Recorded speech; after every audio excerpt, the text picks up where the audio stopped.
Success. 5 things successful project managers do on the construction projects. When I speak to groups, the most asked question is, what do construction project managers do, or what does a day consist of? Well, that could be a 2-hour video. But instead, I wanted to focus on what people are really wanting to know, and that is how to be successful on construction projects. So, what I did was I tried to narrow it down to 5 things successful construction project managers do. Number one, in early. Construction project managers who are successful are at the project before anyone else in the office is. This gives that project manager time to walk the field, to talk to the superintendent about what he foresees the day to be. But most importantly, it gives you a chance and an opportunity to get to know the tradespersons in the field, to find out what trades are on site for the day, how many, and where they are working, and what their strategy is for the day. This is also good because you're not distracted with people coming to the trailer and asking you questions, and you don't get bogged down with email. Because once you go into the trailer and start with email, 3 or 4 hours later, you have yet to get out in the field. Also, remember, you can't build a construction project in the trailer. You have got to get out and understand what's going on and the sequence of work. This also helps when people do arrive to the trailer. You can give them important information. If they ask you a question about who's on site or where to find someone, you are knowledgeable and can direct them pretty quickly to what it is that they're looking for. Secondly, a successful project manager knows everyone. It's not a popularity contest. It's about efficient and effective management of the project. When you get to know someone, especially by name, you get to gain a rapport with that person and trust. Construction project management is all about getting many parties together and focusing and implementing on one goal, and that's to get the project completed on time and under budget. In order to do that, you need to effectively communicate with all parties. It's great if you are in a project meeting that you're facilitating and you can say, "Oh, I spoke to Jane on the second floor and she's installing ductwork in the mechanical room. Go talk to her when I'm speaking to John about a location of his sprinkler head and where she's going to run the ductwork and at what height." So if you are able to give a certain person's information and name, they can quickly go out in the field, find that person, get to asking questions, coordinating, and collaborating. This is key to being efficient and effective in project management. Also, knowing the architects, the engineers, the owner's representatives, any financiers or stakeholders or community entities. When you are able to speak to them by name, there's a trust that's building, and they know that when they come to you, you're going to remember them, one, and two, you're going to provide them information that they need. If it's the owner's representative or the community or anyone who asks you a question and you don't have the answer, take down their name, their information, find the answer, get back to them, and let them know, "Hey, you came to me with this question. I have some answers." And then lastly, ask them if you were able to answer their questions, if they have any more questions or any additional information that is needed for them. Follow up is key.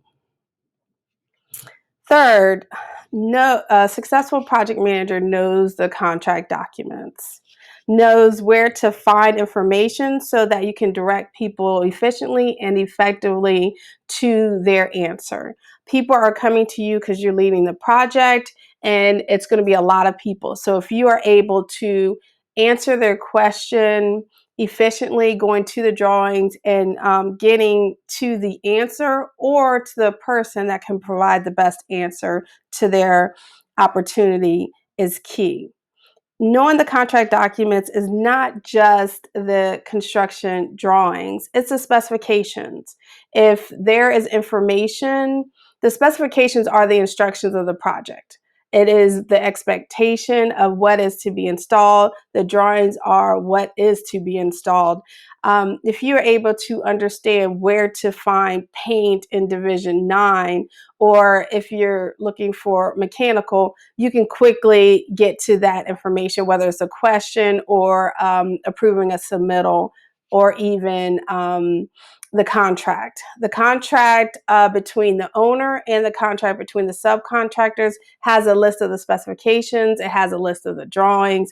Understanding and being able to communicating to people how to execute efficiently on your project is in those contracts. So again, you have the contract documents, you have the specifications, you have the contract drawings.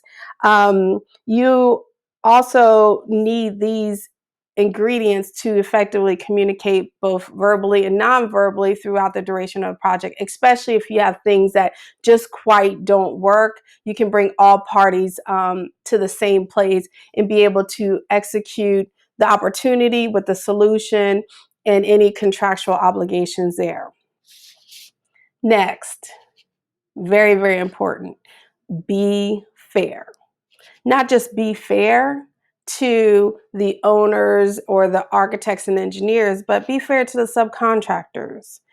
Fair to all parties follows you.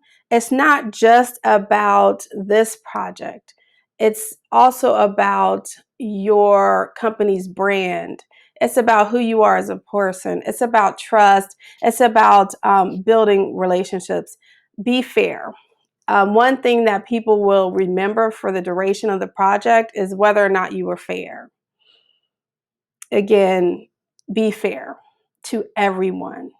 The owner does write your checks, but the subcontractors also build the building, and the architects, engineers, they design it.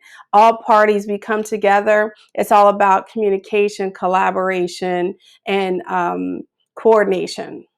So just remember to be fair. Lastly, a successful project manager listens. Listens to everyone. Everyone on the project is important. Whether it's the multi-million-dollar corporation who's building the project, or if it's a trades person in the field installing piping, or even the laborer in the field that's sweeping. Everyone is important. There's different categories, I get it, but just listen. People are knowledgeable about the project and they just want to know that you care.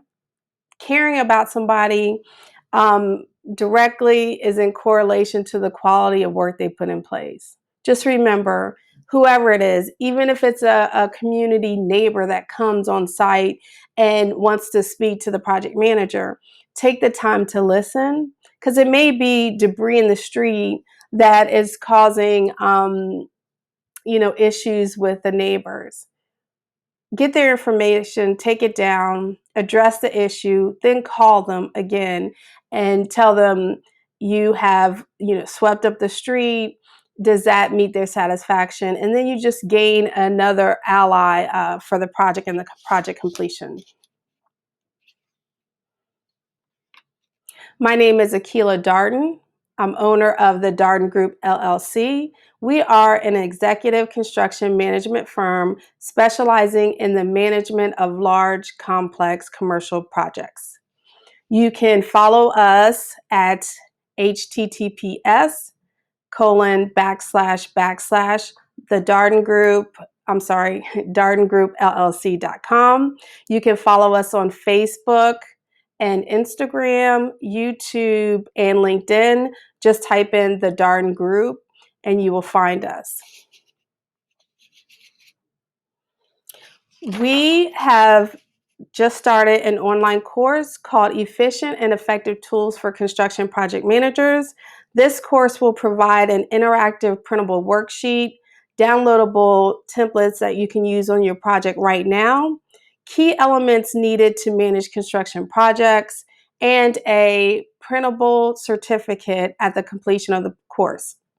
All this information and more can be found at our website. Again, it's https:// Darden Group LLC.